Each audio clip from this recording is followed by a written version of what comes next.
It's time to turn your great idea into reality with Squarespace, because Squarespace is making it easier than ever to launch your passion project. What are you doing? You showcasing stuff? You selling stuff? Hey, the web is the answer. I just made that up. You can easily make a website all by yourself with Squarespace's beautiful templates. And if you do get stuck, they got 24/7 award-winning customer support right there to help you out. Head to squarespace.com/bombcast for a free trial. And when you're ready to launch, use the offer code BOMBCAST to save 10% off your first purchase of a website or domain.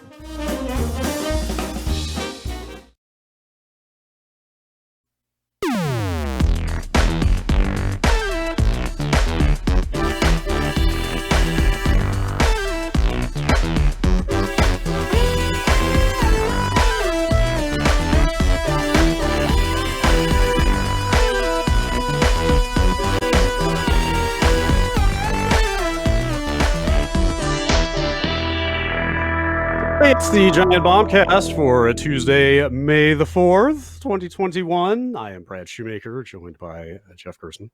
Hello. Hi. Hi. Alex Navarro. Yeah, sorry. I think I took a wrong turn at Albuquerque and somehow I ended up on this podcast. Vinny Caravella. I'm also here. I just followed Alex in. Yeah. I just... So that conga line. Cross-country conga line. It's like, where are we going? All right. Like hands across America, except conga. It's Tuesday. Celebration of Where do you, on a conga, are you putting, is it like a hands on hips, or is it a little bit lower than that? Is it like kind of sides of an ass, or is it like I up? think it's like your shoulders if you're uncomfortable. Or okay. Let's say a respectful, like just above the waist. Midsection. You go too high. You go too high. I don't want somebody going too high because I'm probably sweating, right? Yes. So you go too high, and then I feel bad for you. And then you can go down as far down as you're comfortable, but don't you get up into the sweat zone. That's on you. If you're touching ribs, you've gone too far. If it's shoulders are fine. I think like the bottom rib, that's where you're like the top of the hand goes. It's like right in there. It's right where all the love handles are. That's what you want to grab onto. Yeah, I feel like shoulders. That's a coward's conga line.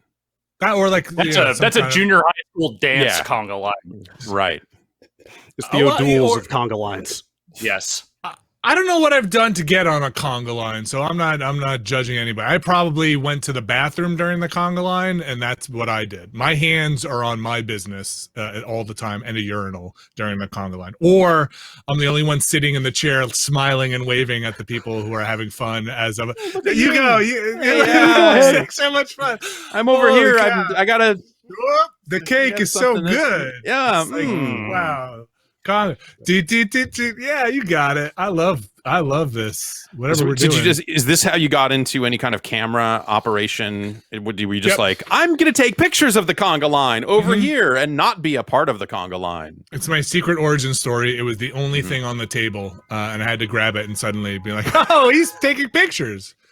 Like, yeah, that's what I'm doing. That's it. That's me, the photographer. Yeah, nailed it. Yeah, that's right. What's up, Eastern Seaboard? It was like afternoon over there. What's going on? Oh my gosh! Yeah. 2 in the afternoon. How is that? You're not going to believe what happens in the next couple of hours. It's being ahead in the time zone. I love just my brother's in Australia, and every time I talk to him, I do the same joke. What happens tomorrow? And he always have the same answer. Yeah, the same one that Jeff and Alex had. Silence.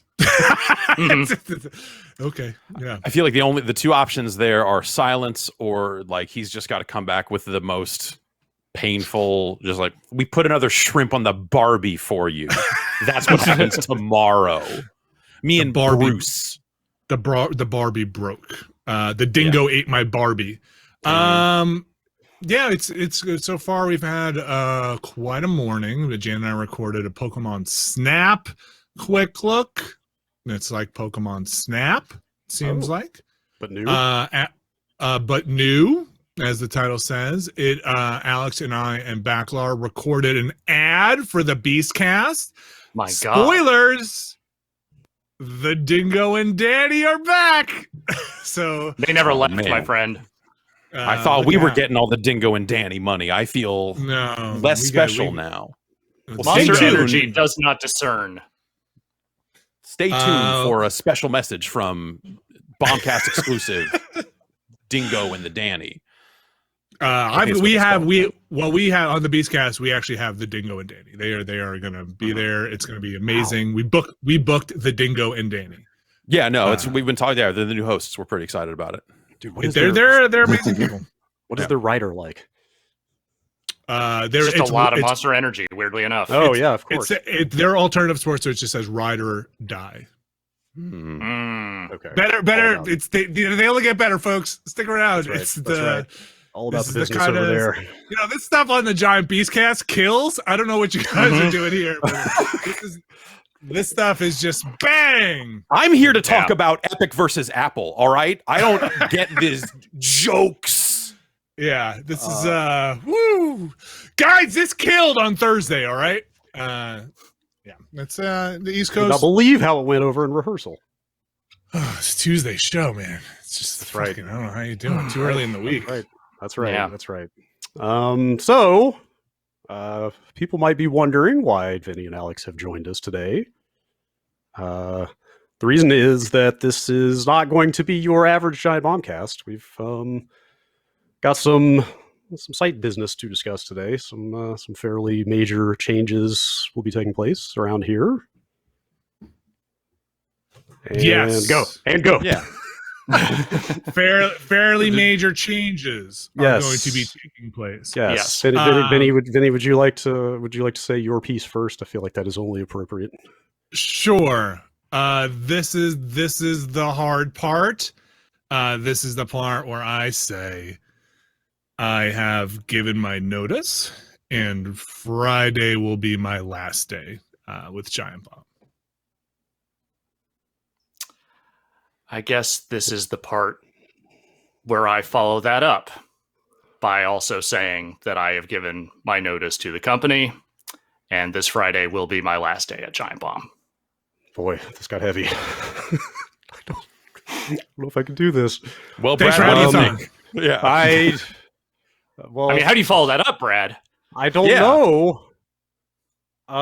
Surprise! I am in the same boat as these guys. I also today will be my last Giant Bombcast, and Friday will be my last day with the company. Yeah. So, yes. Now here's the switch. Friday will not be my last day with the company. Yeah. I'm sticking around. We've been talking this through for a lot of weeks now, yeah, crazy. There's a lot. There's a lot there. I want to say this. First of all, this was my choice. This was, there's not some weird mandate going around. This was a choice to do, an agonizing choice. It has been an extremely long decade plus of building this thing, and 13 years in June. Yeah, it's been an amazing run of doing the thing I wanted to do.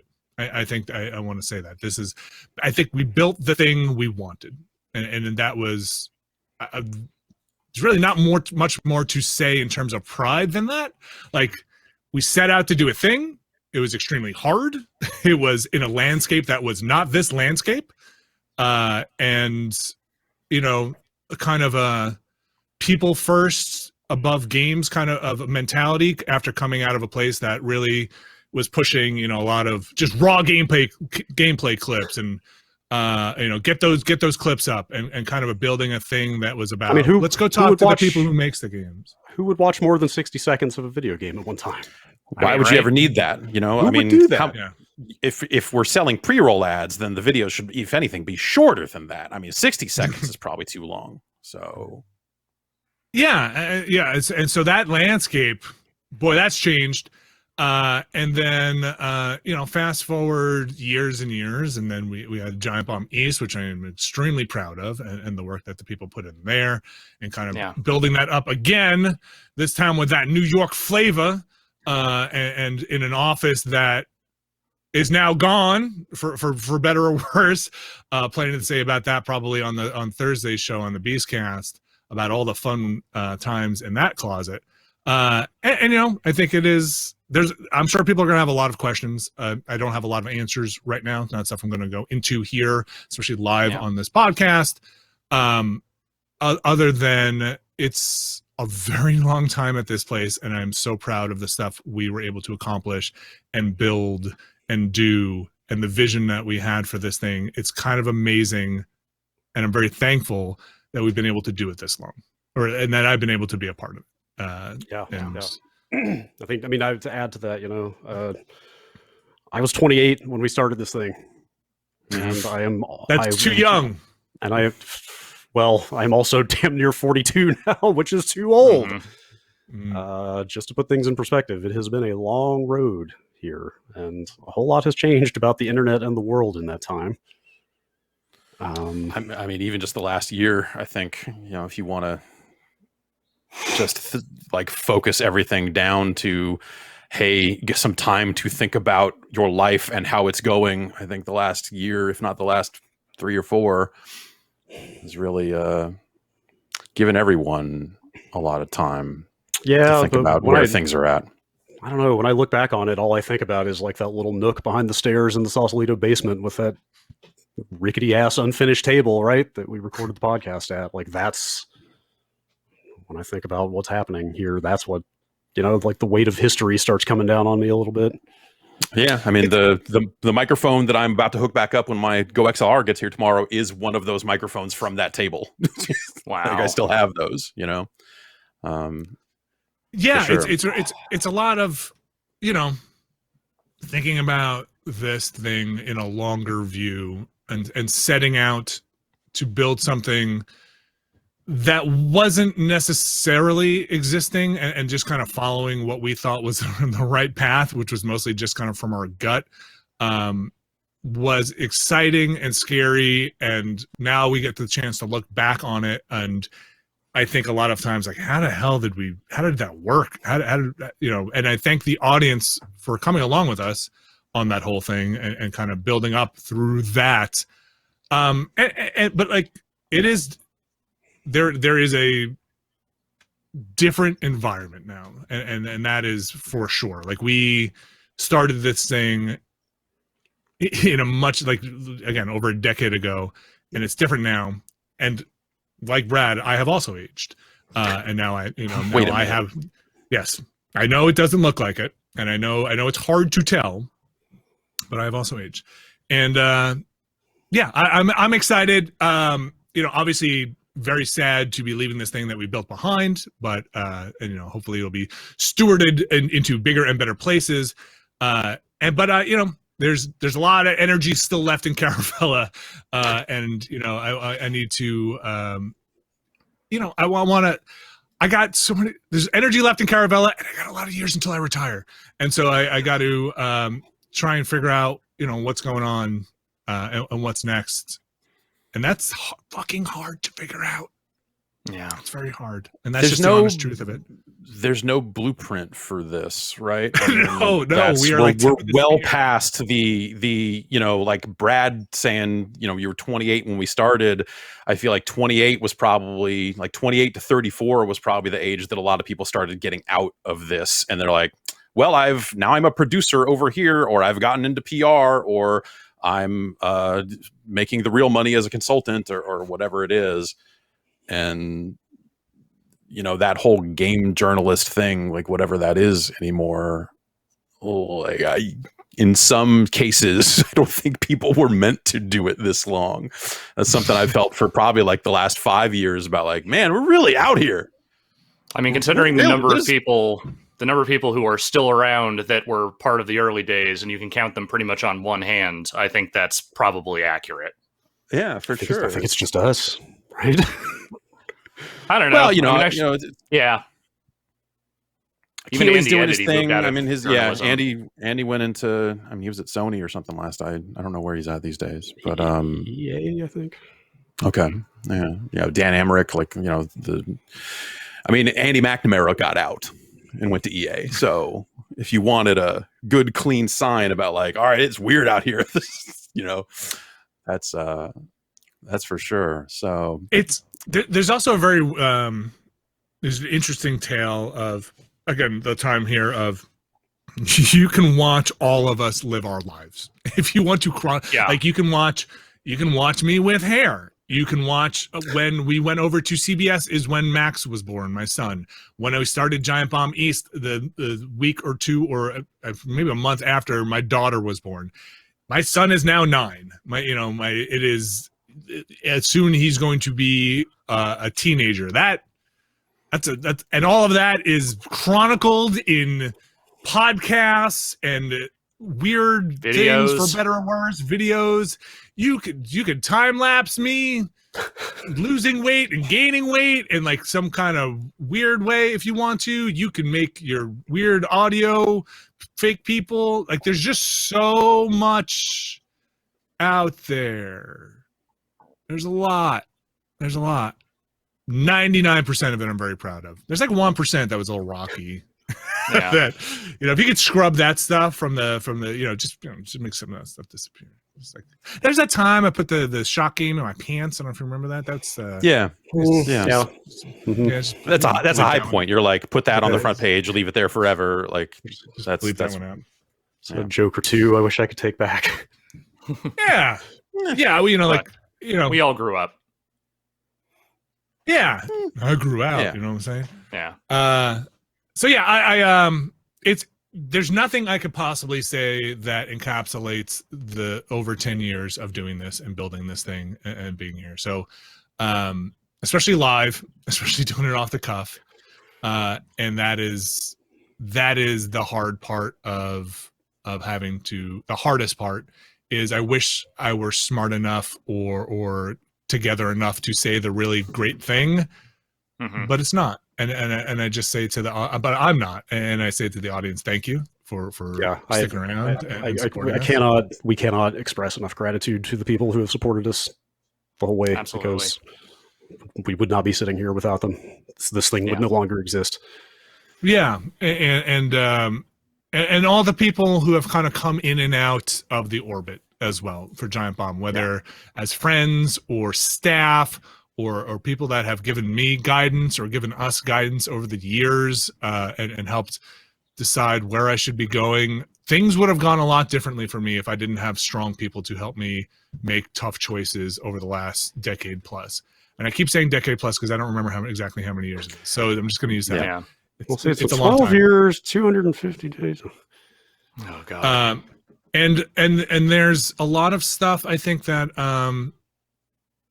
people will never know about that were people helping out and that don't get enough praise and that were behind the scenes really making this thing churn for years and years and kept it together when maybe it should have just fallen apart. And that's I don't know, this is honestly, I mean, this thing has been tough to keep this going. Thing has sometimes. been pulled back from the brink. I think Dave Snyder alluded to it when we hit that 10-year thing that like this thing shouldn't have lasted as long as it did. Yeah. He alluded to that, but like in a very real way, this thing is almost spun apart. I can't even count. Like it was not long after the sale to CBS. I remember we were starting to have increasingly real conversations about like, what if we'll just move to Ohio? Just buy cheap houses in Ohio. We'll buy a city block somewhere with the amount of money it costs to live out here and do something else. And and it's been a lot of humans making it work. There've been a lot of people. There's a lot of stuff that people will never know about, for better or worse. There are a lot of sacrifices behind the scenes to make this thing work. And at the end of the day, the forward-facing stuff is playing video games and entertaining. And there's a lot of hard work that goes on behind the scenes and a lot of life sacrifices that have happened to make this thing keep going. And I want to thank those people because people will never know about those things and life events and, making choice A over choice B. And it's unavoidable. Like this thing has been through a lot, almost as an expected thing that has been around for over a decade. Like our lives have gone in a lot of directions. And so thanks to all those people as well that have given up for Giant Bomb. It has not survived because people have just been playing video games on the internet. It has survived because of a lot more than that. Yeah, for sure. Well, why don't we take our first break here? And, Yeah, let that soak in.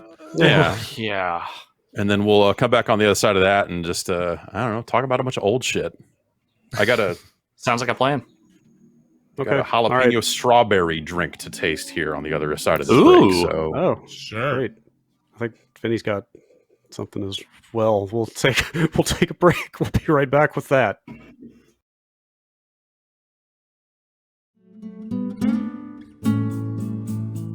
it's time to get deals on the food you love with Grubhub Perks. Grubhub has all the food you love from all your favorite local restaurants, but even those national brands that you might be craving. At any hour, hey, what's going on? It's 11 o'clock at night. You might need some. Check out Grubhub and grub what you love. Take a break from cooking. Order what you're looking for. It's family friendly. They got perks that will work for pizza, tacos, sushi, whatever. A variety of options for all the picky eaters in your house. And they also have pickup. You can order ahead and pick up your favorite food from your favorite restaurants on Grubhub. That's right, Grubhub. Get the food you love with perks from Grubhub. Grub what you love.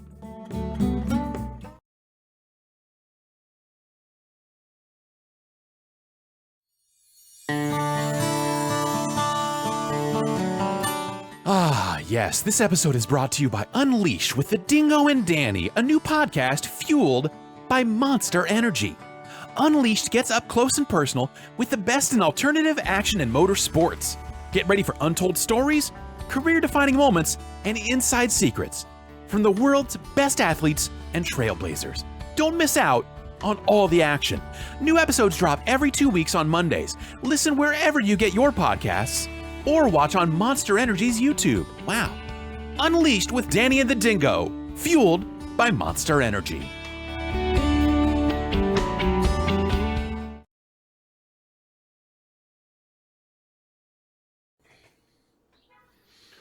Hey, we're back. Now what? Well, Just kidding. No, do that. I'm the one that's leaving. These fuckers. Tim Sweeney took the stand yesterday. Hi, welcome back to segment 2. Hi, Yeah. What's up? So Yeah, we can't do the jokes. We can't do it. Sorry, I don't know what else. Listen, Is, if you the can't alternative is laugh, more difficult. Yes. I got this jalapeno strawberry rain inferno that I haven't tried yet. okay. Special vintage. I've been saving for a special. It might as well be. I don't know.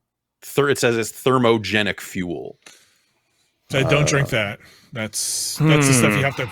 That stuff, thermogenic fuel is something you would insert by pushing into a canister in and then turning it clockwise, and then only 2 more canisters to go. Gersman.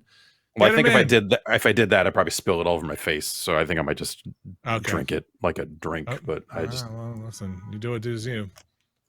oh, it smells like jalapeno. Why the fuck would? I don't know what I was expecting out of a jalapeno flavored drink. Was it hot? No, it's like someone squeezed. Well, no, it's not like spicy, but it's like someone squeezed peppers into it. Okay, it's a little spicy on the back. That doesn't end. sound good. Why would they do that? This is like a Jones Soda type joke of just like, haha, it tastes like turkey and ass. But how is the ass? Good ass. It tastes like a turkey ass. I mean, Yeah. Oh, Well, okay. I don't know. I've. If I don't inhale through my nose while I'm drinking it, it's a little bit better. Makes my tongue tingle. If I had to go back and over the years of this podcast and think about the drinks we've tried, the drinks we've tasted. Yes, that's the name. That's the name of the Giant Bomb biography. The drinks we've tried. Yeah, the drinks we've tried. Semicolon. The drinks we've tasted. It's Gatorade Tiger. It goes all the way back to that. That's the one. That was the very first one. Or cocaine. The drink. That's a different book. The drink. Cocaine. For those who weren't colon, for that. The drink. Yes. Capital C cocaine. Yeah. Oh, Yes, the capital brand C name. cocaine. Yeah. Yes. I know I wasn't there at the beginning, and I I don't necessarily regret my life choices in any way, but I will say that the one part of Old Giant Bomb I wish I had kind of been there for was the what, fuck it, let's just taste test bad energy drinks era, because even when that was bad, that seemed like it was fun.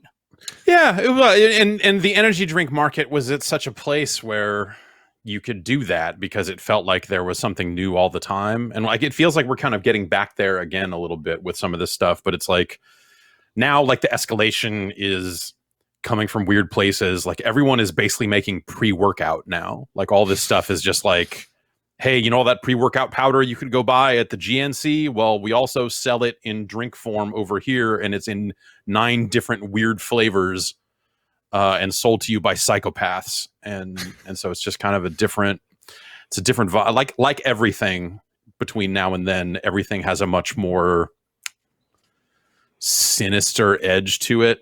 Yes, Nothing is maybe sinister is not the word. Like, every single thing in the world is high stakes now. Yeah, society feels much more high stakes across the board now than it did. Hey, Alex, because you were not here at the beginning, we got to enjoy press tour Alex Navarro. Yes, you for a did. little bit, and that was fun. Yeah. Yes. What was that? Yeah, that was it was Rock Band Unplugged I was out there for, right? Right. Yep. You demoed that Harmonix game. Harmonix representative Alex Navarro here to demo a game. What the fuck? I think that's the only press tour I did more or less on my own. Everything else was with a whole cadre of people working on the various rock bands, but because that was the PSP game, no one gave a fuck. So they're like, you just go out there and make people like it. Hey, it fits in your pocket. You know, it wasn't a bad game. It was okay. That the basement? Was that the Sausalito basement? Yes, that was still in the basement. Did you actually come demo that? Or you know what? I think, were you out separately for a print only tour, and then you gave me a demo in the middle of my living room for that, and then came back on a more official basis? Because that happened to me. I was going to say, did I ever tell you about the time that Sean Baptiste came and gave me a Beatles Rock Band demo in my living room here? I do remember that. Because it was easier than him like schlepping all that gear across the Golden Gate Bridge up to Sausalito. I was like, hey, you're in the city, I live in the city. Why don't you just come over? Let's hang out for a little bit. I think, I mean, I was definitely out for a couple of different press things, but like, I think the other one I was out for, the one where I gave you the living room demo, I was there with a bunch of people, and I just kind of rolled up and said, hey, do you want to play this? But I definitely did an official demo in the basement with Ryan. I remember that. Yeah, we pawn off all the rhythm games and portable stuff to Ryan, as always. Yeah, of course. Yeah. Yeah, I have a PSP dev kit now. But I don't know that I have a build of Rock Band Unplugged to play on it. It's okay. You can just get it off the internet. I guess so. Yeah, I guess that stuff's just straight up out there now. Everyone pirated it like 3 weeks after it came out. So yeah, I mean, it was a PSP game. I remember when they made you the offer to come out to work on Screened. I remember, this might have been a tweet. I guess Twitter was around then. But I remember John Drake saying like, hey, next time you're going to, like, I don't mind you going and leaving or whatever. Could you maybe not leave a printout of your offer letter on the floor of your cubicle, or like joking about that? I left in that stands out.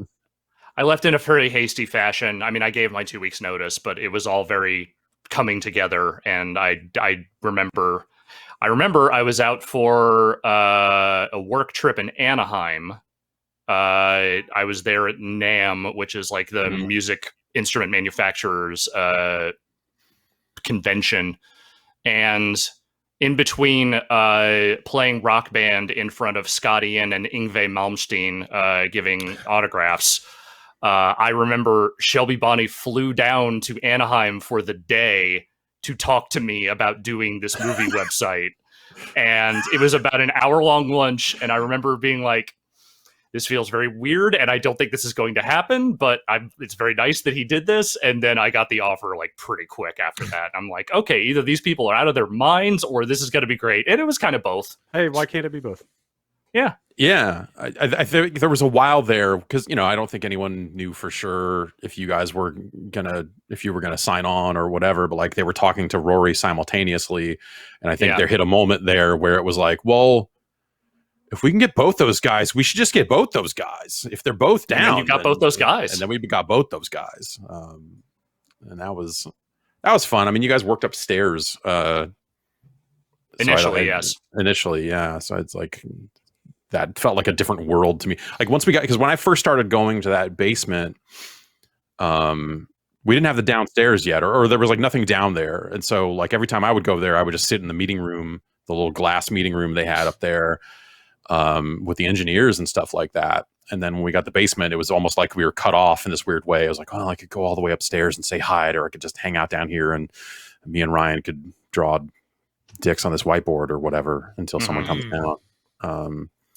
Yeah, like the early days, it did feel a little removed. There, it was. There was definitely like the early feel of it was like, these guys got. I mean, these guys have the money to make this happen. I know they have the technical know-how to make it happen, and we got some ideas, but I don't know how any of this is going to become real. And we're down here like going to Costco and buying weird chairs and all this other just junk. And like it never felt like something that was going to spring into anything beyond that until suddenly it did. And we were like, okay, now we have someone clandestinely putting up a green screen before their day job and all this other stuff. And it started to take shape. And that was the point where like we had the computer, but we did not have a Vinny to sit at the computer. And there was that moment of like, all right, well, you know, we're still talking to Brad and Vinny at that point, and like, hey, do you guys want to come do this thing? What was it? I don't know. Like, what was it that drew you to it? I mean, I guess like GameSpot was in kind of a different place, so maybe that was like kind of the driving factor. But I know, Brad, you had other offers maybe not other offers, but you were talking around, right? I was doing freelance for like 3 other sites. Oh, that's right. Yeah, shout out to Crispy Gamer, who employed both Brad and I for a little bit. Yes, Crispy Gamer, pour one out. Who did I? Do they still owe you money? Do they pay you at the end? Or no, they paid. Yes, they paid out. They paid well, and they paid on time. Yes. So congratulations to those guys. Who did I cover that Midway Vegas trip for in that interim? Was it? God, who did I think I invoiced Scooter for that thing. Where was he? GameSpot? I don't remember. There were 8,000 video game websites back then, and I did work for half of them in that time. Yeah. I still have the highball glass from that Midway trip. I remember talking to Tatum, and I said, "Yeah, I can get you one edited video a week, and we'll see what happens around the edges there." And then there was a lot of conversation about what we're doing. We were 5 articles a day, five news articles a day, 1 video a week. I mean, this is the part that was horrible and kind of interesting. Of, you know, we've told this story before of like, where did a lot of these things come from? It was, well, because we needed to get more video on the site. What if we stopped editing the thing into the best of chunks of it, and you just talk through playing the game while you have it? It's the only fucking way we're gonna get video on the site. Just sit and record it. It's the only way we can do it. How do we get a video on the site every single day? What if Finny just plays through this 100-hour RPG start to finish? This is the only way. Look, if we just say we're going to do it every day, then we have to do it every day. And man, that was a long game. And there were a lot of points where it was like, hey, it's 5 o'clock. We didn't record the endurance run yet. Like we have to fucking get this thing in. Like we have to get record this thing in. We have to or like, hey, someone's today. taking or like you're taking vacation, or there's a trip that I'm going on, or whatever. So now we need to so now we need to record 4 of these, or whatever. Yeah, and by vacation I mean like Vinny's got a doctor's appointment tomorrow, so let's record 2 or whatever. Vinny took 3 days off to get married. That's I'll be back. Don't worry, I'll be back on Monday. Which one of you shipped me Modern Warfare 2 from New York while you were out there for Vinny's wedding? That was you, that was Brad, me. Right? Yeah, that was me. Yes, I spent half a day tracking down a copy of that game and shipping it overnight. Yes. So while Vinny got married, I played Modern Warfare 2. Yes, and then so yeah, I owe my wife a honeymoon, so maybe that'll be maybe we'll take that. And then yeah, those days in the basement were really weird and exciting and fun. They were a lot of things that breaking technology in ways that it shouldn't have been, the hardware that shouldn't have, like, how do we do this as scrappy as we can? And I always used to say to you guys as well, hey, we have to prove that we could do the nice stuff, and then we can make it look like crap. Like, we to show the audience that we can do it if we wanted to, but then and that's a lot of we're still doing traditional video reviews at that point of like stand in front of the green screen, read the teleprompter, do the thing, show them we could do the thing if we wanted to. And those took forever. The investment of time on those was incredible. The time to play and finish the game, write a script, write a review. And this is just if it's on one console or one platform, then capture the footage, especially if a game doesn't have save states or a place you can go back to. Capture the footage to show what you're talking about, edit the footage together, film the thing. I mean, that was a lot of time to do those.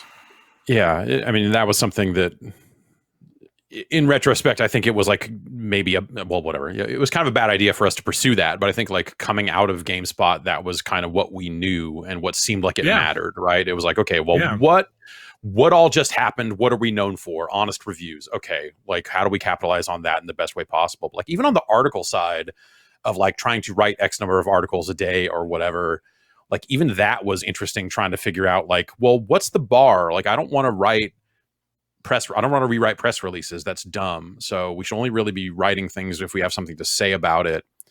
And that led to like, I think I wrote an article about a music video that Sia put out because it was like a weird Guitar Hero style thing. And it's just like these very tangentially related things. It's just like, hey, this is some cool shit that I saw, but like without turning the blog into here's some cool shit I saw on the internet.com, because like that had been done to death outside of video games. Well, I think it was amazing when Drew came on board because it doubled our capacity to have somebody filming something and then somebody working on something in the background. And then that really changed, I think, a lot of the dynamic and flow of what we were putting up. Suddenly that's, I think, when Quick Looks pretty much took off of, hey, we can film these, process these, and be doing something else at the same time. And that's a lot of when I think the rubber hit the road on the video end. Up till that point, it was a lot of building the bomb and like, kind of figuring it out. And, it's while I was editing video, no video could be made. And then, and then at some point video happened. At some point it was just like video, like YouTube released the like 5-minute thing. And like, we could put longer stuff up. And Twitch, Justin TV switched over. We posted all our videos to Vidler. Yes, I was using some Squeeze locally to compress them all, and then Whiskey had Comic Vine at that point, and then Whiskey had Anime Vice, and then Whiskey had Tested, and that's when I moved over to Whiskey officially and out of Giant Bomb, and was like, okay, now do this video thing and all this other stuff on these other sites, and we're gonna recreate this on these other sites, and that was a lot of fun too. I remember doing that first video this was pre-Joey with Will and Norm, trying to figure out how to do video with Tony, which was a lot of fun. Of like, how do you do video for comic books? Are we gonna digital releases and scanning and that stuff? Yeah, exactly. Like here's the Batman, he's mad. And I loved working with Tony. Like the whole thing was like, you get these people who are experts in their field, who feel deeply about it, and like just want to talk about it. And that was Tony and Will and Norm and everybody. And same thing with Anime Vice and the cooking thing that never happened. The tasted, and all of that stuff. God, there was like talk about doing a bike parts wiki.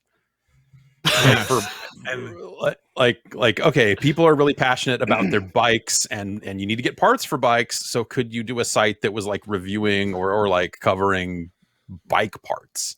Yeah, who owns WrestleFury? I don't know where WrestleFury.com ended up. I don't know. I bet it didn't come over to Red Ventures from CBS because they wouldn't have thought to to move it over in that lump. But it doesn't really matter. Everyone's furious at wrestling now, so it's not really that novel anymore. I mean, the only thing that stopped us from launching a wrestling site was WWE was suing YouTube and a bunch of other places running like pictures of talent.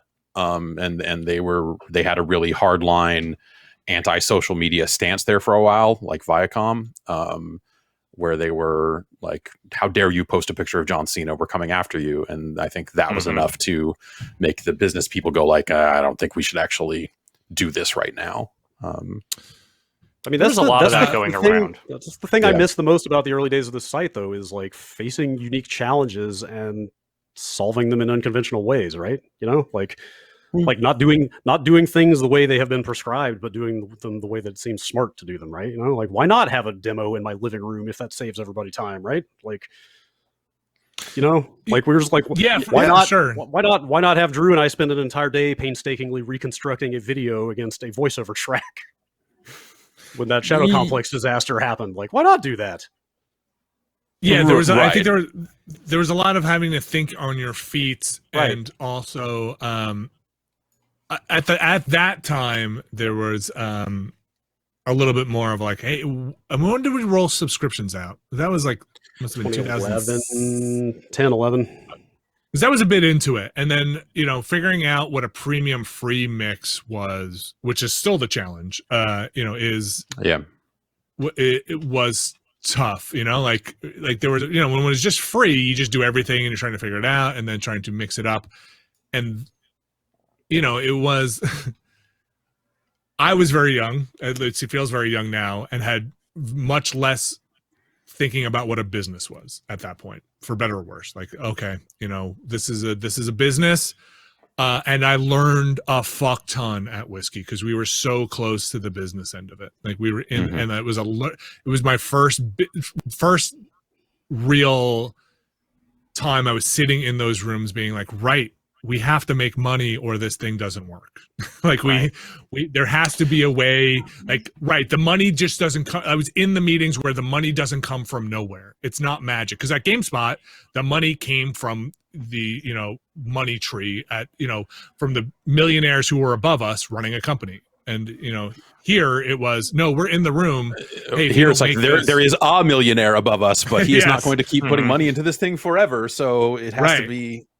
So that, and that was really interesting, really informative. And I think kind of, Brad, to your point of being able to be nimble and test stuff out and experiment, we were given a lot of opportunity to do that. It was kind of amazing. There were definitely meetings again, where it was just like, okay, we need to figure out the money end of this. Like I don't know if you guys remember the big YouTube pitch where like YouTube's getting into custom content. Everybody make up your shows.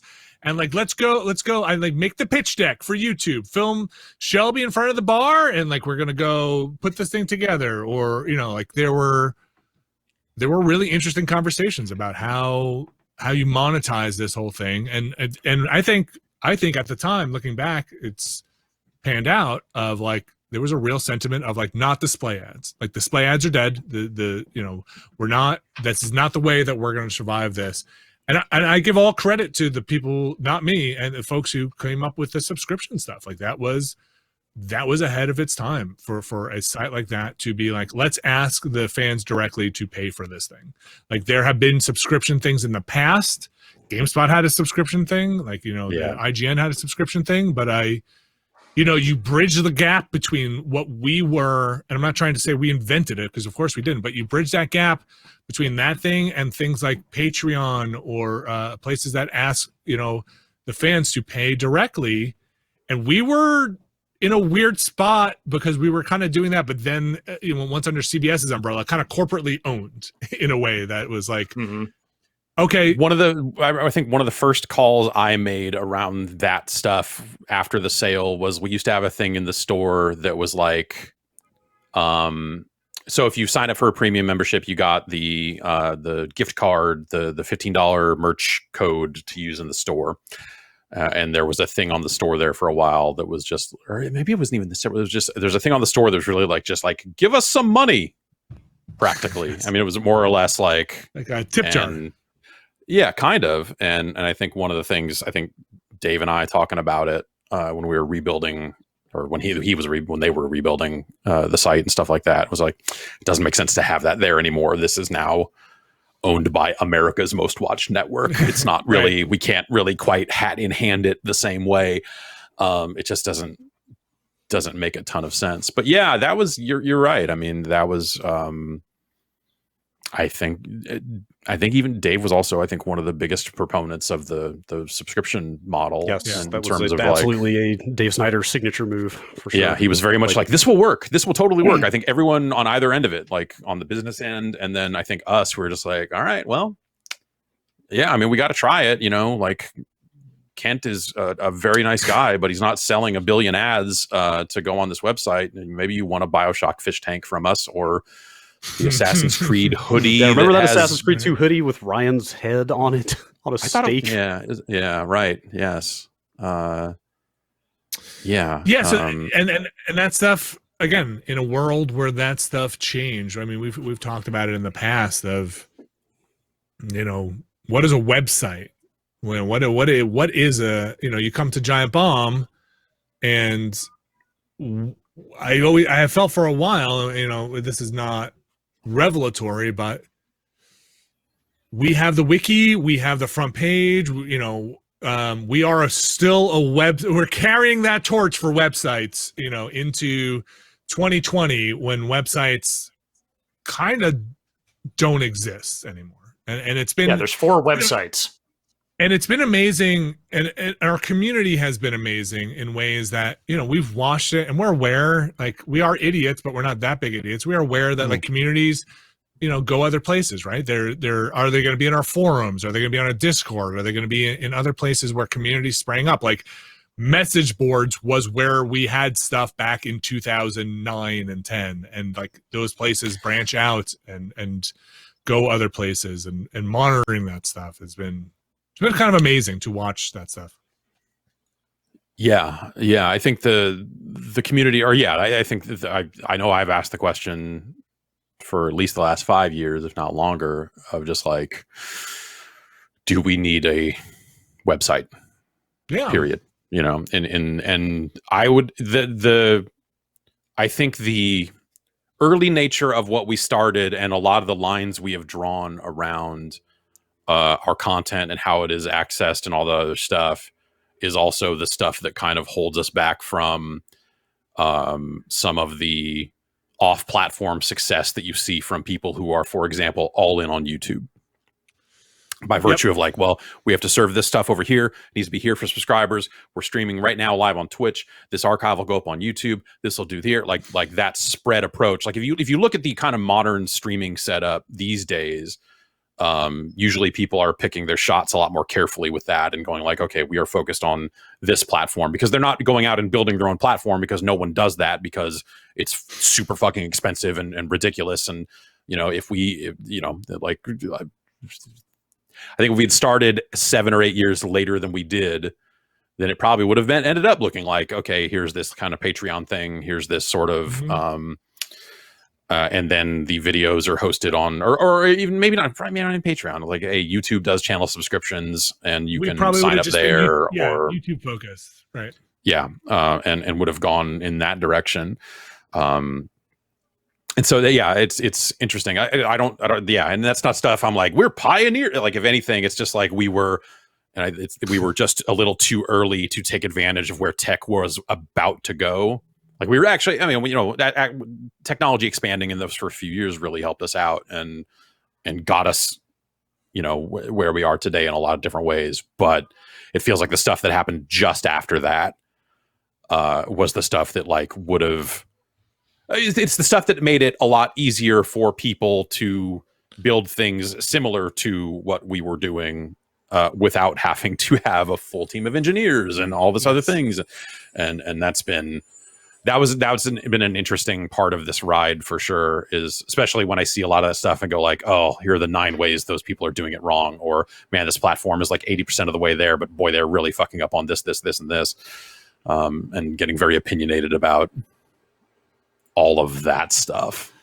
Yeah, like, you know, I still remember very clearly the days of trying to do the early E3 stuff with, you know, trying how many Firewire cameras can I plug into this laptop in Wirecast to make this look like a show, right? Right. And now you can very easily OBS that thing. You know, you can figure this out. Like, we're doing it from home. I'm doing this from home right now with Jan's back there. You don't see him. And again, this is part of the part that's like, there are people working behind the scenes you don't see that make this thing work all the time. But like, you know, it was a different state. Like, we were trying to figure out how to do a sophisticated level of production and show with off the shelf consumer and sometimes prosumer stuff that wasn't quite there yet. Yeah. Like, you ran into things where, like, you're saturating this USB bus. You can't have more than 2 cameras on this thing. It's going to crash. It's going to do this. Or like, internet's not there yet. Like, this place doesn't have internet. How can we bond phones together to get a signal out of this place to broadcast the thing? It was wild. I mean, 13 years ago is a long fucking internet time ago. That is why. And now we're here today, again, doing this from home, and there are still a lot of challenges. They're just different. They're just, you know, it's how do I send you gameplay with a millisecond of latency? Like, you know, like that part, or like, how do we get everybody on the same thing and share 6 gameplay things? And like, Brad was out there just fucking looking at white papers trying to figure out how SRT works. The amount of time like, I think we can do this. Dude, the amount of time I spent poring over GitHub repos and open source documentation last year is a lot. But And I remember having pretty cool stuff. I remember having a conversation with Brad being like, I think I can set up a virtual machine with 6 parsecs running.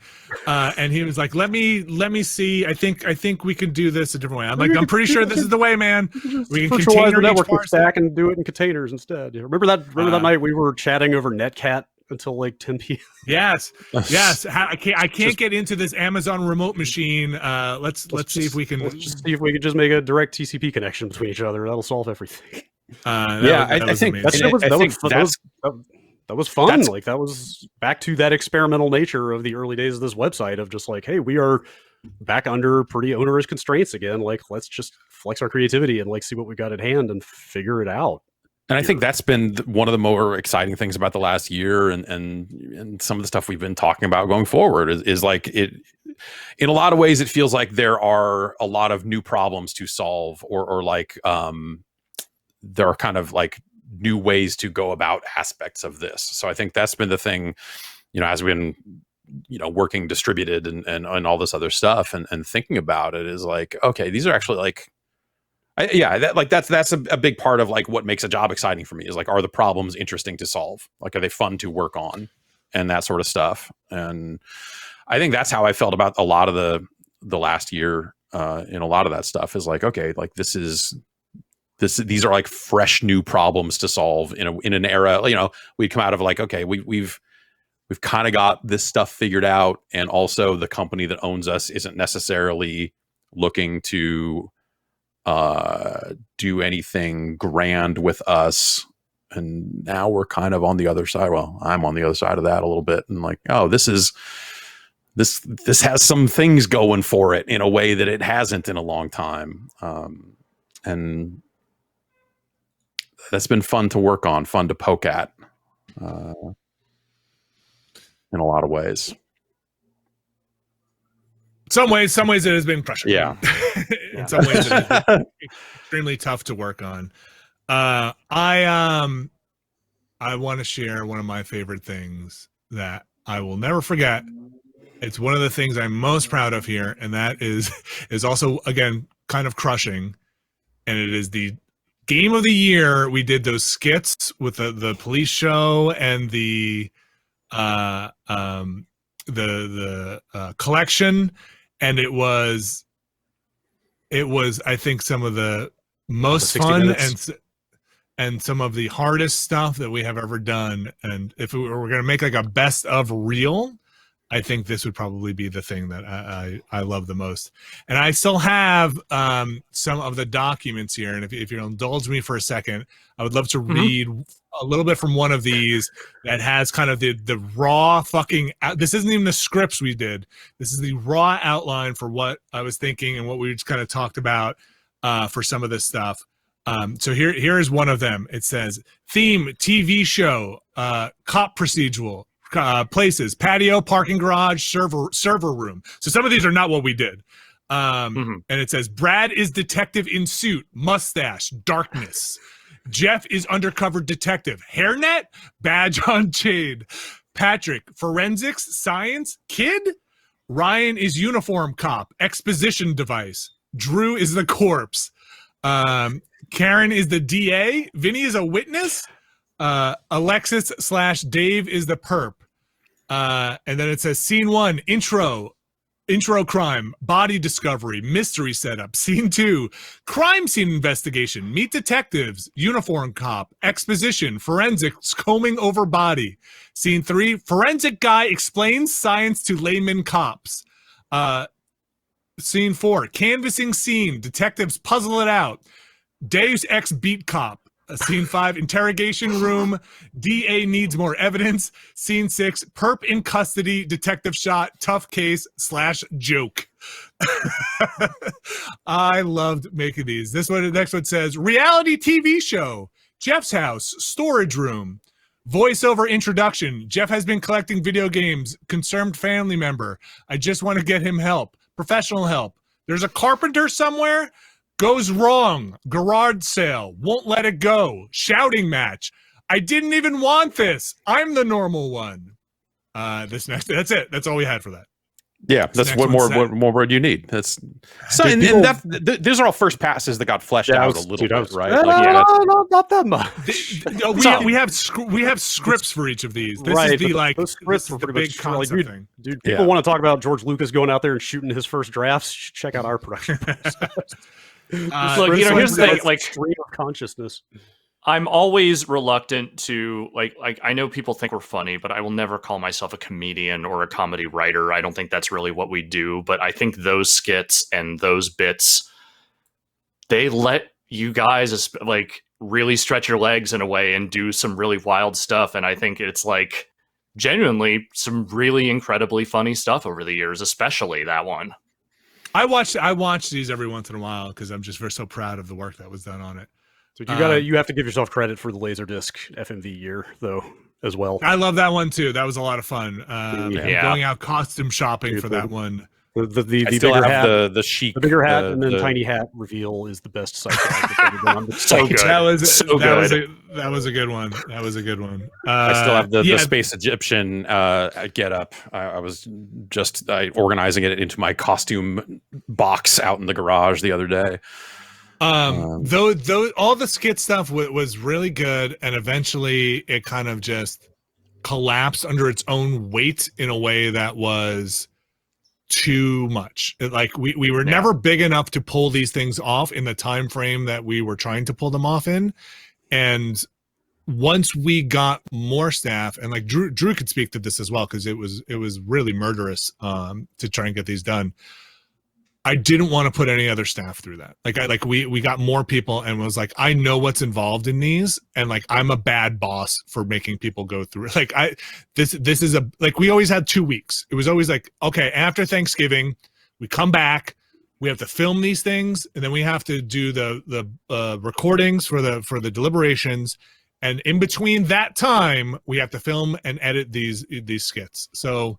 And also catch up on all the games so that the game of the year stuff actually happened. And that was at the time when everybody still lived in the same place, so then add the logistics of people flying in and out on top of that. Yeah, and so that I realized after this one where it was just so stressful. Like this was the one I think I realized that like we have to find a better way. Like we're gonna be at each other's throats. It's just too tense. The burning out on that stuff was not the way to go, especially if we're going to do this for a while. And eventually that stuff just turned into, hey, we're together cross coast for 2 weeks. How do we film this stuff? How do we fit all this stuff in? Which was super hard. Which actually doing it remotely was kind of a relief. Like we kind of being able to stretch out and take our time with a lot of that stuff, and not pushing it being into like January or February or whatever it ended up being too, I think helped with that too. Like, you know, that slow part of the year in January of especially this January, and being able to spend a little bit more time with some of the games. I mean, you know, I think, like I think it's part of why also we got away from reviews for similar reasons, like especially, you know, as we have devoted more and more time on podcasts to talking about crunch conditions throughout the industry and all that other stuff. Like I think that really got me thinking about the decades of weekends that I spent on reviews and all the other stuff over the years. And a similar thing of like, I don't really want to put more people through that. Like that doesn't feel right. Like especially with the size of the staff that we have had and that sort of stuff. Like the turnaround for reviews and stuff just often never made sense. And so we naturally felt like, let's get away from a little bit of this stuff. You know, we had different products, you know, and we had quick looks, and we got a lot of feedback also for, you know, from some people that said, this is more, a raw look at this is more informative than a quick. We had numbers to say, hey, this thing that we could spend time on that could take two people's time for 3 days versus, you know, this raw quick look of a thing, you know, what is the business sense for this, and what is the kind of person cost for this? Like, hey, Brad, you're going to be out for a week trying to finish this thing full time, and then as we started getting into more live shows, as we started getting into more podcasts, that was like, well, now Brad being out for a week, what does that actually mean for the rest of these shows? You know, if you're in a series, you know, then you being out to go play all of Final Fantasy because you're not going to review the game unless you complete it. What does that mean for the rest of these shows? And, you know, we were doing this for a long time. We tried a lot of different stuff out, and, you know, we bounced a lot of different ideas around, and came out the other side in a place where, again, I feel so accomplished for having done the thing that we set out to do, and meet that vision for what we set out to do, as messy as it was. Like, so, and I think that vision was leave from a place like GameSpot and do it differently. And try and be successful at it. And I think if at that core, we were able to do it, and I think touch other people's lives. And I think we've gotten feedback over the years that, I mean, people who have grown up now with Giant Bomb in weird ways, that sounds weird to say, but like, you know, give 13 people years is a long time, man. But give people a place in a community that they can go and kind of feel like, hey, we're all on the same page. We're kind of running the show here. We're with you guys. Like, we just want to play games and talk about them, and come join us while we do that. And, you know, you can give us $5 and that helps keep the business alive, but like, come join us on this journey. And I think that to me, building that, and Giant Bomb East kind of building it up over there on the New York side, was really the kind of some of the highlights of my career here. And I mean, it's a part of my whole life. Like, that is my middle of my, a chapter of my life. And that is, you know, building that thing. And I think, you know, Giant Bomb is in a place where it can go anywhere, you know, it can kind of do what it needs to do, but I think that part is going to be, I know that part's going to be without me. And that's okay. And that's okay, because I'm so proud of the thing I did build and we built together here. And that's what I wanted to do. I did what I wanted to do, and I feel proud of it, and I feel accomplished. And the people that came along, you built it too, and like, you should feel extremely proud of it as well. Like, that's there are a couple of moments there of, yeah, we fucking showed them. Yeah, we did it. we kind of beat the odds on some of this stuff, and everybody should feel pretty proud of that. I do. I feel very proud of it, and for sure, absolutely, especially our time out east. You know, I will just say for my part, I mean, we'll probably talk more about this on this week's Beastcast. By the way, there's still a Beastcast this week, just in case anyone didn't know. Yes. I was out here kind of on an island for a long time, and, I didn't really know before you came out here, like, I was definitely having some very hard thoughts about, like, what I wanted to do with my life, what I wanted to do with my career, where I, like, trying to figure out if I still fit in at Giant Bomb, or, if it even made sense for me to continue on. And you coming out here and taking the flyer and saying, like, hey, this person who's just been floating for a couple of years, what if we bring him back inside and turn this into a real thing? That did a lot for me, both in terms of developing and improving myself, I think in just about every aspect of what I do for this site, but also just for, making me feel like I could still do this, that I could still be here and still have an impact and be valuable to a team like this. And, I'm always going to be grateful for that. Always. It was a weird thing. It was amazing. Yeah. Like, it was very much go back to the whiskey basement and try and do, and like instead of a basement, you're in a Except closet. It's a closet that TVGuide.com doesn't really want us to have. And yeah, exactly. And like the whole TV Guide thing and being in that other office, and then being able to just meet new people that were in that office, especially Bacalar, just being able to, it's the part we had back at Whiskey, which was necessity, right? Like it is, hey, it's just the two of us. Bacalar is a great person. He's super funny, super nice. Let's bring him on this podcast. Let's do this thing. And then, having Austin out here, and then Abby and Dan, and just, even Hardy out here for a while. It was, it was a lot of fun. I mean, there were really tough times. There were tough times, and like we worked through them in that office. And, that time in that office, it was weird and fantastic. And it was, we were in the Giant Bomb East office. Again, for people who don't know, the New York office is a corporate office. That is an office that is not an editorial office. It is not it was not a CBS Interactive office. It was an office full of salespeople and sports and CBSSports.com, baby. And like we were the weird ones there, and we were the ones who would walk out of that thing a little drunk after a film in 40s, and it was weird and great and fun and wild, and again, working through all the problems as like, it sounds like hyperbole, but it was like a small little family there. Like we had our problems, and we'd sit down and have talks about it and get through it, and that was it really means a lot to me.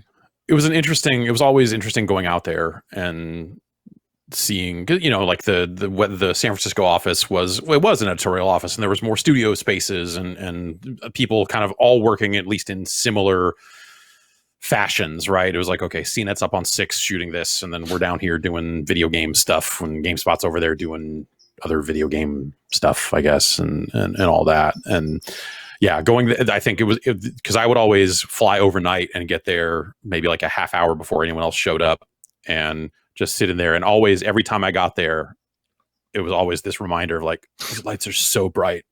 These lights are so fucking bright. They really were. Why would anyone want to work in this nightmarishly fluorescent? And it's because it was all like people in suits walking around, sales meeting, buddy. All right, like all that sort of stuff. And yuck.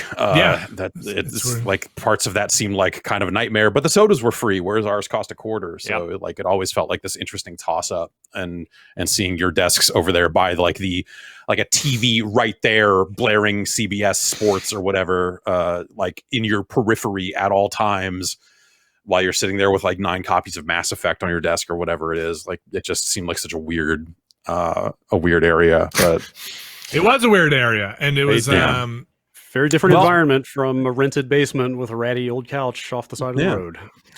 Well, I mean, it sounds like, you were saying they're looking to build the new New York office. So, you can make sure going forward that none of these mistakes get made, right? That's right. Build an editorial office, or stick a bunch of corporate people in, because it was like I said, it was us in that small stinky studio that I think we wanted to spend the time in there.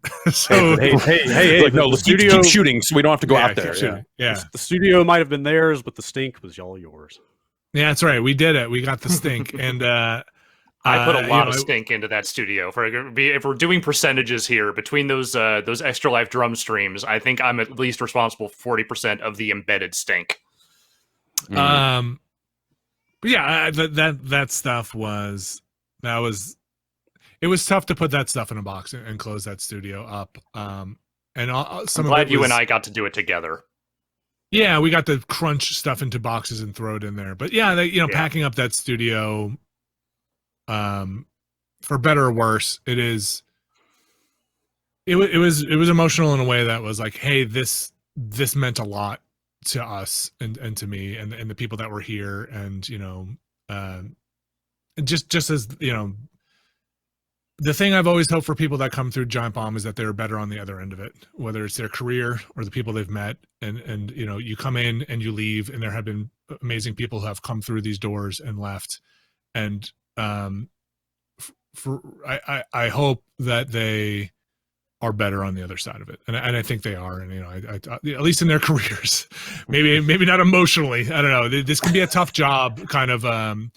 On the psyche, I think there's a really underappreciated amount of pressure from doing this constantly and opening up your life to people, and a weird familiarity that some people can take, and that can be really tough. And I know some of the people who have come through here, it's hard to deal with. And it's I remember talking to hires all the time, being like, don't read the comments, and when you do, don't respond. It's like it can be tough, and people assume things, and I'm sure this is the internet. This isn't just Giant Bomb, clearly, but it's the internet in general. It is easy to take things the wrong way when you read them. It is tough to get meaning from things. People assume a lot about our life. People assume a lot about what we do here. It is sometimes battles that I've had internally are the same battles I have externally of, hey, for every hour or two that we're on camera, there's also time that is off camera dealing with stuff. It is not just, hey, turn on the camera and that's the whole day of work. There's a lot of other stuff that has to happen behind there.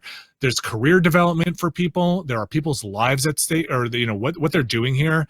And it's a lot of that. There's just talking to people sometimes. Sometimes people just need to talk for a while, and that I wouldn't say it eats up, but it takes up time in the day. Like, it's, hey, do you need to decompress and chat for a while? Do you need to talk? Hey, let's have a meeting and let's just talk. Let's plan out where we're going. And that's part of working with a group of people in a community, and trying to keep a thing going for a long time. That's the hard part. Working together with people for a long time. It's hard. It's hard. There's a lot of life in there that gets mixed in there. Yeah, for everything you see on camera, there's 10 times more going on behind the scenes. Yeah. And that's important to keep in mind for anybody who enjoys anything that people make on the internet, not just us. Please, remember the people who make the content you love are real people with real lives, and that there is way more work involved than you will ever see. And just please try to remember that they are real people. Yeah, it's a very weird profession, I guess I would say, but especially with how it's evolved. I mean, we were doing video when Brad and Alex, when you started, but not like this, and when I started at GameSpot, it was all text almost. The video was a side thing, and it was maybe voiceover at most. And then we started doing a little bit of on camera here and there. And then suddenly that parlayed into, Rich doing on the spot and Let's Game Spot and all this other stuff. And suddenly we were trying to teach each other how to read teleprompters and all this other stuff. And it's a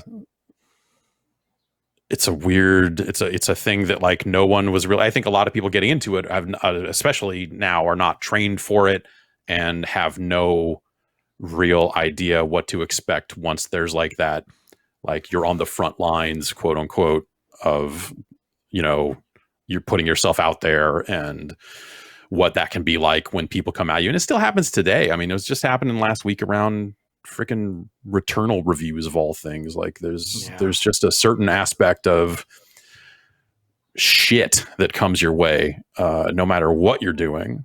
And that stuff stacks up over the years for sure. You know, It really does. hard. Yeah. And it also, you know, we get it. Everybody on this podcast right now gets it. Jan's also here. He gets it. He's not, his video's not up, but he gets it. But there are people, it's when you're in bigger companies, they don't get it. And those kind of discussions to be like, hey man, this is why we can't do this. You don't understand why we can't do this. I'm telling you, we can't do this. This is a mistake. Let's not do this. And that's, unless you're doing it, man, people don't really get it. And it's a lot. It can sometimes be tough to we had how many different bosses over the years, right? Where you're like, okay, God, this is what we do. This is why you can't do that. This is why you have to maintain this thing, or you're gonna fucking kill me. You make me do this. like you want me to do what? Like, get out of your goddamn mind. This isn't right. Even if it, like, you don't understand. Oh, what? Don't worry. You're overreacting. There's just a small point. Some people might be upset by it. Like, you don't even understand what a small segment of whatever you think is out there could disrupt. Right? It's just those fights. Yeah, and nowadays I think the police take this stuff a little bit more seriously than they used to. But there was a long time there where if you even going to them with like, hey, this stuff came our way, and we're not really sure what it means for our safety or whatever, in terms of like, hey, we're already kind of out there to a certain extent. And for the longest time, they were just like, what? Did someone on a computer told you something? Turn the computer off. I don't know. That was right. As far as they got with it. And, things are ever so slightly better on that front now, but even still, it's still very nascent. I mean, you see that in the streaming world all the time. Yeah. I mean, that's the part that's just like, all of us are trying to navigate this thing as best we can. We do not need self-inflicted wounds. And like, we are going to step on the fucking landmine here and there, accidentally, hopefully. And like some of the tiring stuff of like, you can't, like, you can't, like, we can't, no. And like,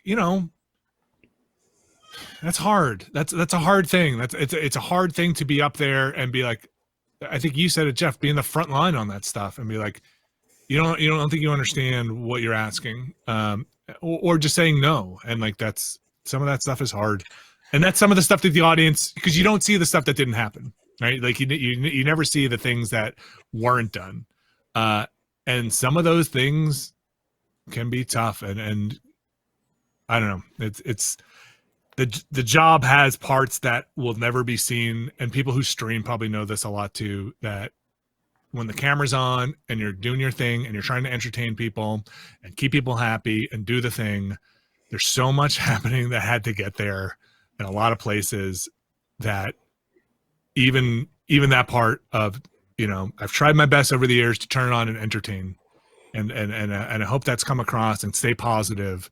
And sometimes that positivity comes after a meeting that was devastating, that comes after a life event that was super hard. And I've tried my best not to bring some of that into streams and, shake it off and be like, people are coming here because they want to be entertained, and let's do this thing. And I've worked with really professional people who are able to do that. And I'm very proud of that as well, of having to have really tough conversations and be like, you ready to go do this? We have a thing in 15 minutes. And to be like, yeah, let's go. Like, this stuff affects us. It is hard. And, I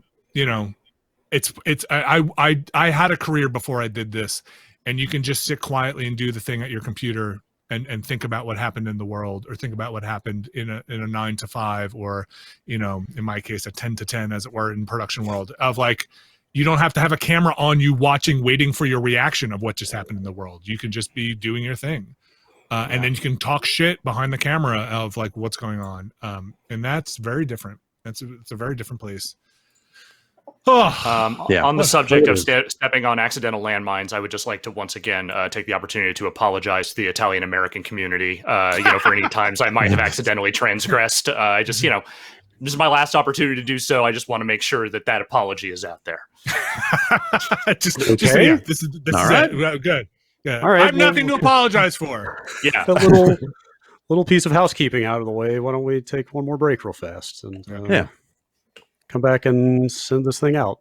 We'll see you in a minute. All right.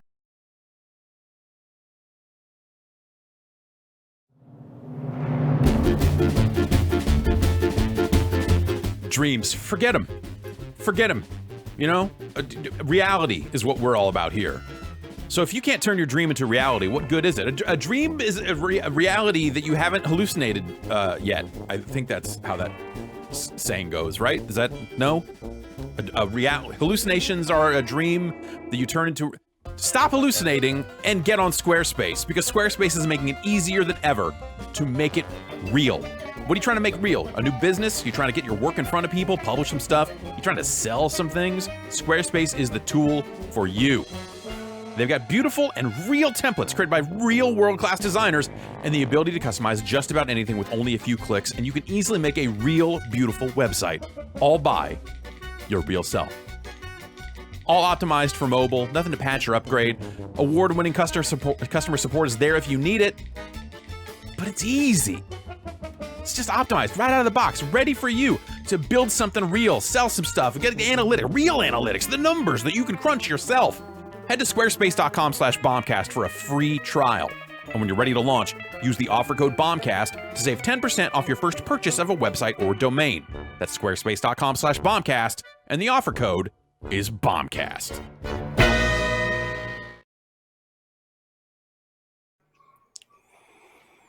Hey, we're back one more time. Hello. How's everybody feeling? Hello. This drink is still bad. Like, as it warms up, it gets worse. You can just It wasn't going to get better, dude. No, You can just pour it out. I can't not in pour it here. There's no. You can I just pour it dump it on the floor. This is my home. This isn't. If it was an office, then yes, for a funny joke, could Just do not on the something. But green no, yeah, exactly. Do not touch the green screen. Don't stain the green screen. I'm not cleaning it. Yeah. Don't eat on it. Don't throw your food on it. Don't put your tea bags on it. Yeah. Well. Listen, I want to acknowledge a bunch of the people who have come through here over the years and helped us build this thing, because the level of talent and dedication and hard work that has gone into this thing is functionally infinite. Yes, You please know? do. Yeah. I mean, Drew Scanlon is just like amazingly hyper competent and multi-talented at everything, and incredibly hardworking and astonishingly organized. Patrick Klevick is an incredible reporter that broke like stories that I didn't think we would ever break on a website like this. Brad Nicholson also stayed on top of the news grind, which is an incredibly thankless job. Mm-hmm. I mean, just on and on. Ben Pack, I think, brought a lot of fresh ideas to the content we were doing at a time that we really needed that. I don't think we would have done that Minecraft thing without him pushing for it last year. He was the one that he was the genesis of that idea, and that turned out to be my favorite thing that we did all last year. Yeah. I think that and doing the after show with Ben was great. Just being able to bounce off of Ben, like, because he's very funny, and I just I really liked his sense of humor and what he brought to it. But also, totally very thoughtful about a lot of different genres of games that we weren't necessarily covering all that much too. God help us, Stan Reichert brought a level of chaos to both offices that. I knew at the Call of Duty event, when I started talking to Dan a lot more, I was like, this guy seems like there's something going on with him that's not quite right, but also might just be perfect. Yes, The man is a goblin, but at the same time, the man had brought an incredible energy to everything he did, and I think, in many ways, changed us for the better. Definitely changed us. Dan is kind of an amazing person who has this chaotic energy. But sitting down with him during his one-on-ones and talking to him about his career, he's also extremely competent. He's a smart person who understands hard work and understands the work that needs to go into something. And he is maybe one of the best showmen I have ever met. Like Totally. he understands how to entertain a crowd. Yeah. But he also understands, he is smart and understands the business and understands what he understands what an audience wants. He didn't need to go leave and go to a wrestling company to understand how to turn this into the good parts of a wrestling company. I guess for sure. I don't know. I don't watch wrestling. Yeah. Smart dude, competent dude. He is both a nightmare and a pleasure to work with. That sounds, yes. Yes. Yeah. You know, Austin and Abby obviously out there. I didn't really ever get to work with them super directly, but I'll let you guys. They're all right. No, they're two amazing people. I mean, I think Abby is like a font of energy and ideas in a way that it was really refreshing and amazing to work with her, because we tend to go into our comfort zones, and having Abby was a person who we were able to get a refreshing look at, like, hey, you're coming at this from a different angle. This is great. Like, let's do these features that we never even thought of because we're too kind of old and stuck in our ways of like, let's play these old games. And she just had an amazing perspective and point of view and energy to do new stuff. And supporting Abby was, again, one of a great part of my career. Like being able to try and move stuff out of the way so that Abby and Dan and Austin and of course you, Alex, like could do the stuff they wanted to do. And Austin, I mean, is there much more to say about Austin? Like he's an amazing person. For a guy who was here for about a year and change, he casts a very long shadow, I think, over everything that the site became. You know, in all sincerity, he is one of the smartest and most thoughtful people I have ever known, let alone worked with. And, you know, I think the proof is in the pudding that he's continued to thrive wherever he wants to be. And, you know, the time he spent here, I think, was genuinely some of the most valuable and enjoyable time I have spent anywhere that I've worked. And those are the people we hired. I mean, there are so many other people that have come through that have left a mark on Giant Bomb that there are too many to mention. And you know, just because we're leaving doesn't mean that those people don't exist anymore. So like, right, they're still out there, still doing stuff. Yeah, they're still out there. But like, you know, as my part of being a staff member on Giant Bomb comes to an end, I would also like to thank everyone who has given their time to Giant Bomb and made both the content and me a better person for it. You know, sharing your perspective, sharing your life, sharing your coming into that studio and sweating with us, whether it is in any of our studios. They all sweat. There, you can't escape that. But and you know, if you're listening, you know who you are. You have really affected my life in meaningful ways, and I can't name everybody. So I will do it by naming no one. There's just I'm going through my head, and it's like I could spend the next 40 minutes just running through a list of people who have really shaped my life, maybe more than they think, by helping out.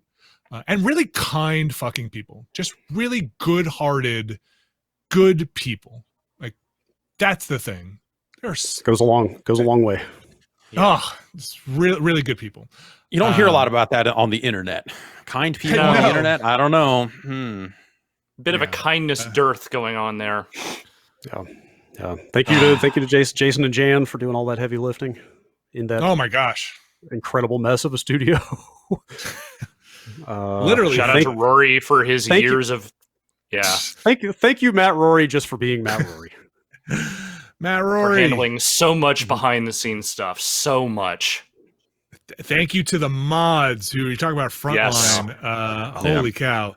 There are never enough dinners. Like if that is the least getting a meal at a PAX or something does not express the gratitude that I think we all have for people there. And the kind of the long time a lot of those folks have been around kind of doing this as well.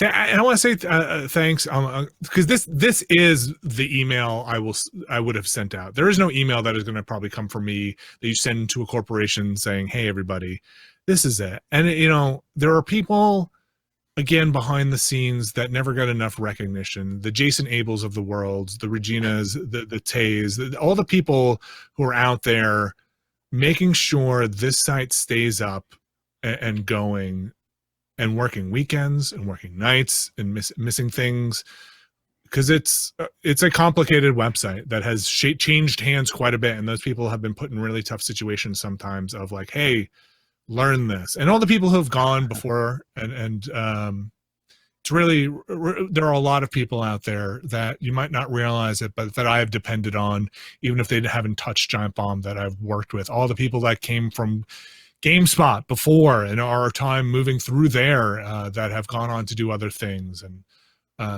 it's a lot. It's a lot of people. And I would not be in the position I am without them. And if we're doing the kind of weird Oscar speech thing, I would be remiss to say, I really have to thank my wife for putting up with me during a lot of this and the tougher times, because she's really the one who's dealt with this the most. Yeah. Anyone else have anything to say along those lines? Alex, Brad, you kind of said your piece. All right. Sam, I love you. Thanks for putting up with me. I don't say my partner's name on the internet, but Fair enough. thank you to her as well. Yeah. We will have more stuff this week. We will. It's not over. Yeah, there's it's only Tuesday. This is just the start of it. There's a final Beast cast to come here. There's you've signed up to play. I don't know why you signed up to play through all of Kingdom Hearts, knowing that this was right around the corner, but somehow you did. And it's what I needed. It's the best thing I could do. I want to spend as much time with Gian as I can. And then if it takes Kingdom Hearts to do it, then so be it. Wow. That's wow. Yeah. And then what else? Brad, you've been playing an upcoming, you've been playing Resident Evil, so cover a new release. Cover a hot new release. And then on Friday we'll stream some video games. How about that? And there will be one more drum stream on Thursday night. Nice. Thank you again to everybody listening. And thank you everybody who has reached out to us personally, sent nice emails and gifts and everything else like that. It's been amazing. It really has been. And you know that you have touched our lives in ways that you might not realize as well. Life-changing. Life-changing. It ain't the games, it's the people. Yeah. That's right. At the end of the day. Yeah, for sure. That's always been this business, I think. There's just a lot of really fascinating people throughout it. So a little bit of housekeeping here, I guess, from me at the end.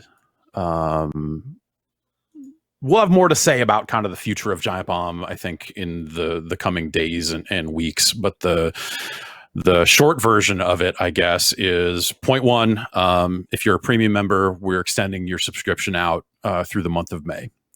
This is something we had been talking about for a while now, because to Vinny's point earlier about like Game of the Year and how some of those things, like there was never any time to really focus on what's next. We meet Monday to plan Wednesday.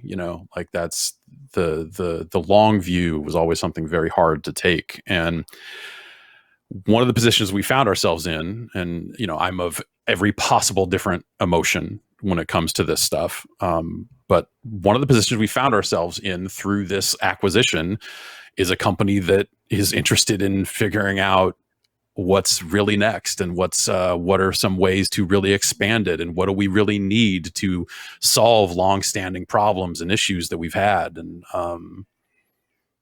obviously those problems change now a little bit. But Giant Bomb was I think there's just a lot of different directions we can take things, and we're still going to be here focusing on that. That's part of why Bacalar came over, was to start working behind the scenes on that sort of stuff. And so we're going to keep continuing down that road. So for the month of May, we'll extend people's memberships out, and hope you'll come along on the ride with us here, because we're going to take the month of May and we'll have a Bombcast and maybe a few little bits and pieces here and there, but really it's going to be us trying to pull over on the side of the road and change the tires on it, instead of trying to change the tires while the car is still in motion. Right. And, we've been kicking around a lot of ideas that now will have an added sense of urgency to them. But that's fine. We'll figure it out. Like I said, interesting problems to solve, just interesting in a lot of different ways now, I guess. So stay tuned. We'll have more to say about that sort of stuff. And then, I guess the next time you'll hear from us will be Kingdom Hearts tomorrow, but Yes. also Beastcast on Thursday, and then come hang out with us on Friday. We'll send these guys out in style. How about that? Cool. Sounds like a plan. Sure. Cool. Cheers. One last thing before I go. Two last things.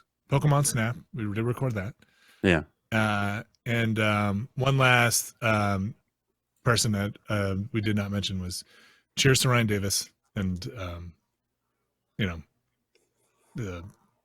will be missed. It's Forever. a lot of names thrown out. Yeah. Yeah, for sure. Yeah. See you guys. Take care, everyone. Please do.